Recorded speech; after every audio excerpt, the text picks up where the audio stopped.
Hello, Nay. For your first question, pinapakwento mo sa akin kung paano nagsimula yung insidente nung August.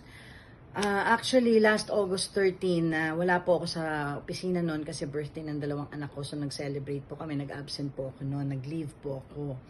At nagulat na lang po ako na parang biglang ang dami na pong mga nasa social media tungkol sa isang blind item. Ang dami po nagtatanong sa akin kung sino daw po tong empleyado ng Senado na nahulihan na babae na nahuli daw sa CR ng Senate office namin.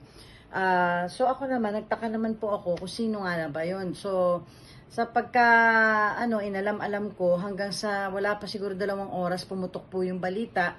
Ang dami pong naka-pick up and then dun ko na lang po nalaman na ako pala yung ina-accuse nila na nahuli. Hanggang sa nakita ko po at nabasa ko po kinabukasan August 14, ang initial report, yun po ang tinatawag na IR sa aming opisina ng Senado. Ang initial report po ng OSAA na security po ng Senado na si Victor Patelo, ang sign po by Victor Patelo na nagpunta po daw siya sa CR ng mga babae doon sa 5th floor kung saan po ang opisina namin. At ako lang daw po ang nakita niya roon. So, gulat na gulat din po ako sa naging initial report dahil as far as I was concerned po, wala naman po talagang ganong insidenteng nangyari.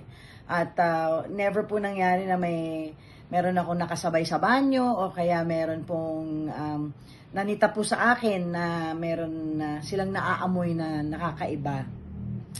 Anyway, ngayon naman po, now na lumabas ng resolution, how do you feel?